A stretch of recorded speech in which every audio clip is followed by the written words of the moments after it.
Hi friends, welcome to daughter food curry club. ఈరోజు మన daughter food curry క్లబ్లో మనం ఫంక్షన్స్లలో తింటుంటాం కదా సాంబారు. సో అంత టేస్ట్గా ఉంటుంది అదే సాంబార్ అండి, సేమ్. సో ఈ సాంబార్ని ప్రిపేర్ చేసుకునే విధానం చూద్దాం. ముందుగా సొరకాయ ముక్కలు తీసుకోవాలండి, ఇలా పొడిగా కట్ చేసుకోవాలి. నెక్స్ట్ దోసకాయ, ఆనియన్స్, ఉల్లిగడ్డ, క్యారెట్, టమాటాలు ఇలా పొడిగా కట్ చేసి పెట్టుకొని పక్కన పెట్టుకోవాలి. ఆ తర్వాత మనం ముందుగా ఒక 20 నిమిషాల పాటు చింతపండుని నానబెట్టుకోవాలి. ఇలా నానిపోతే ఇలా పిసికేటప్పుడు బాగా పిసుకోవడానికి ఈజీగా ఉంటుంది. సో నేను 20 నిమిషాల పాటు నానబెట్టుకుని చింతపండు ఇలా తీసుకుంటున్నాను. ఇలా మనం ఆ గ్రేవీ, ఆ చింతపండులో ఉన్న గ్రేవీ అంతా వచ్చేటట్టుగా బాగా తీసుకొని మరొక గిన్నెలోకి తీసుకోవాలి ఆ చింతపండుని.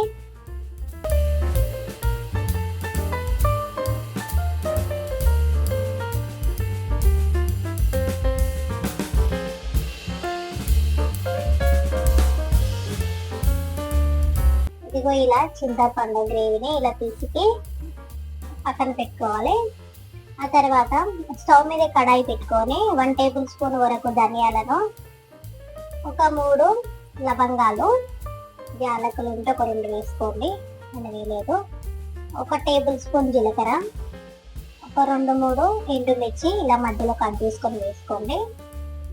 కొద్దిగా ఫ్రై చేసుకోండి, మరీ ఎక్కువ ఫ్రై చేసుకోవద్దు. లైట్ ఇలా ఫ్రై చేసుకొని మిక్సీ జార్లోకి తీసుకోండి.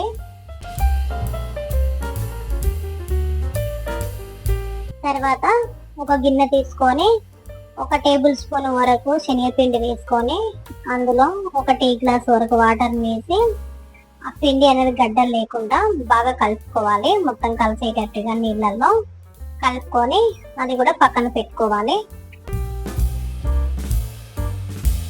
ఇప్పుడు స్టవ్ మీద కడాయి పెట్టుకొని ఒక 2 టేబుల్ స్పూన్ల వరకు ఆయిల్ వేసుకొని ఆయిల్ కొద్దిగా వేడయ్యాక 1 టీ స్పూన్ జీలకర్ర, 1/2 టీ స్పూన్ ఆవాలు, నెక్స్ట్ మనం చల్లగా తరిగి పెట్టుకున్న ఉల్లిపాయలు, తర్వాత మనం ముందుగా కట్ చేసుకున్న క్యారెట్ ముక్కలు, సొరకాయ ముక్కల్ని, దోసకాయ ముక్కల్ని, టమాటా ముక్కల్ని అన్నిటిని యాడ్ చేసుకోవాలి.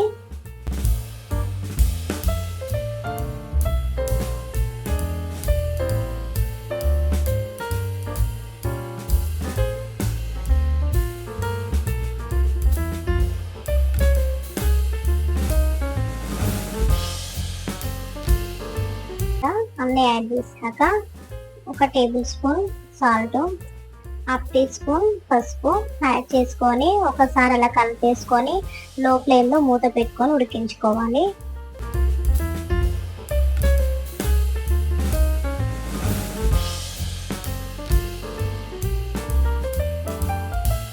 ఇదిగో 50% వరకు అయితే ఉడికిపోయింది. ఇప్పుడు ఒక 2 రెమ్మల కరివేపాకు యాడ్ చేసుకోవాలి. ఫ్రెష్గా ఉన్న కరివేపాకు యాడ్ చేయండి, చాలా టేస్ట్గా ఉంటుంది. మళ్ళీ ఇప్పుడు అలా కలిపేసుకొని కరివేపాకు వేసుకున్న తర్వాత ఒక 5 నిమిషాల పాటు మళ్ళీ లో ఫ్లేమ్లో పెట్టుకొని ఉడికించుకోండి. అలా ఉడికేలోపు మనం సాంబార్ కోసం మసాలాని గ్రైండ్ చేసుకుందాం.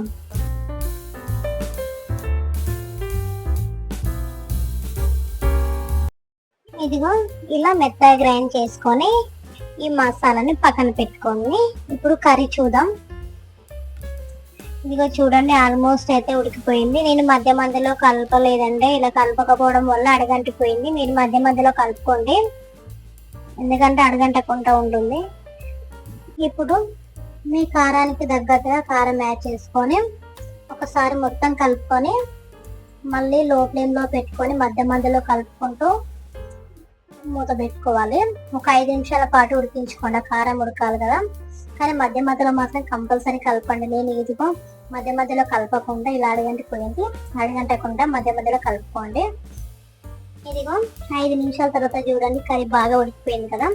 ఇప్పుడు మనం ముందుగా చింతపండు నుంచి గ్రేవీ తీసాం కదా, ఆ గ్రేవీని యాడ్ చేసుకోవాలి. యాడ్ చేసుకొని సాల్ట్, ఒకవేళ సాల్ట్ తక్కువైతే సాల్ట్ కూడా యాడ్ చేసుకొని మంట లో ఫ్లేమ్లో పెట్టి సాంబార్ని బాగా మసిలేటట్టు ఒక 5 నిమిషాల పాటు మరిగించుకోవాలి.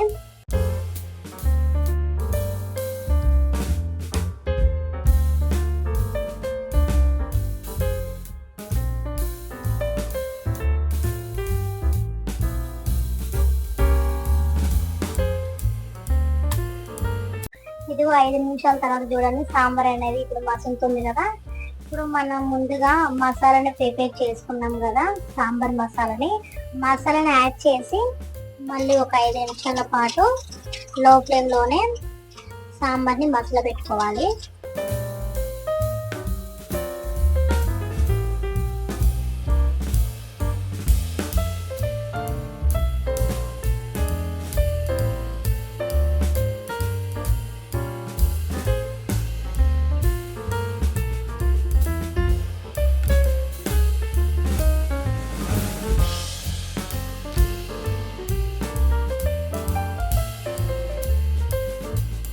ఇదిగో 5 నిమిషాల తర్వాత చూడండి సాంబార్ చూడండి, ఆ వెజిటేబుల్ ముక్కలన్నీ బాగా ఉడికిపోయినాయి.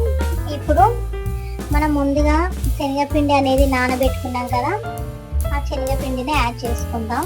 యాడ్ చేసుకొని ఒక 2 నిమిషాల పాటు మళ్ళీ మూత పెట్టుకొని లో ఫ్లేమ్లోనే సాంబార్ని మరిగించుకోవాలి ఒక 2 నిమిషాలు.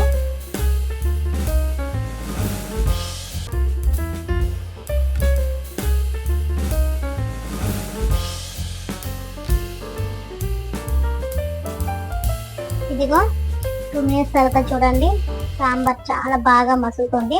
ఇప్పుడు సన్నగా తరిగి పెట్టుకున్న కొత్తిమీరని యాడ్ చేసి 1 నిమిషం అలా కలిపేసుకొని ఇంకా టేస్ట్ చేయడం చాలా బాగుంటుంది. వేడి వేడి అన్నంలో అయితే సూపర్ గా ఉంటుంది. సేమ్ మన ఫంక్షన్స్ లో దావత్లో చేస్తారు కదా, సేమ్ అలానే ఉంటుంది. టేస్ట్ మాత్రం అదిరిపోతుంది. చింతపండు మాత్రం తీసుకునేటప్పుడు కొంచెం పుల్లగా ఉందా ఎలా ఉందా అనేది చూసుకొని యాడ్ చేసుకోవాలి. పుల్లగా మరీ ఉంటే ఎక్కువ యాడ్ చేసుకోవద్దు, అదొకటి మాత్రం ఇంపార్టెంట్. ఓకే, ఇంకా ఈ వీడియో మీకు నచ్చినట్టయితే లైక్ చేయండి, షేర్ చేయండి, సబ్స్క్రైబ్ కూడా చేసుకోండి. Thank you for watching. Bye bye.